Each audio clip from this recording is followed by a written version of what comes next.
സത്യത്തിൽ എനിക്ക് പറയാനുള്ളത് ഞാൻ കല്യാണമേ കഴിച്ചിട്ടില്ല. ഒന്നാമത്തെ കാര്യം ഞാൻ കല്യാണം കഴിച്ചിട്ടില്ല.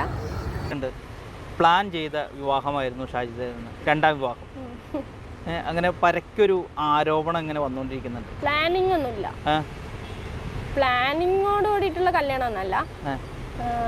എന്താ പറയാ, പരസ്പരം ഞങ്ങൾക്ക് അങ്ങോട്ടും ഇങ്ങോട്ടും ഇഷ്ടമായിരുന്നു. ഞങ്ങള് അവൻ നാട്ടിൽ വന്നു, വിളിച്ചു, സംസാരിച്ചു, കണ്ടു, അങ്ങനെയൊക്കെ. അല്ലാണ്ട് ഒരു പ്ലാനിങ് ഒന്നും ഞങ്ങൾ ഇതുവരെ ഇട്ടിട്ടുണ്ടായിരുന്നില്ല. കാശ് കൊടുത്ത ഇവിടെ എന്താ സാറേ കിട്ടാത്തത്? ഭർത്താവിനെ വേണം. അവൾക്കൊരു ഭർത്താവിനെ കിട്ടിയ എന്നേക്കുമായി ഈ നരകത്തിന് ഞാൻ രക്ഷപ്പെടും.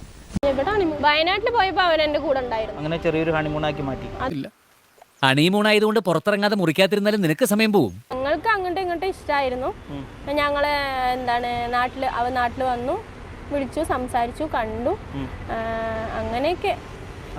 കോലപ്പുള്ളി എന്ത് ധൈര്യത്തിലാണ് നീ അവന്റെ കൂടെ വണ്ടി കയറി വന്നത്?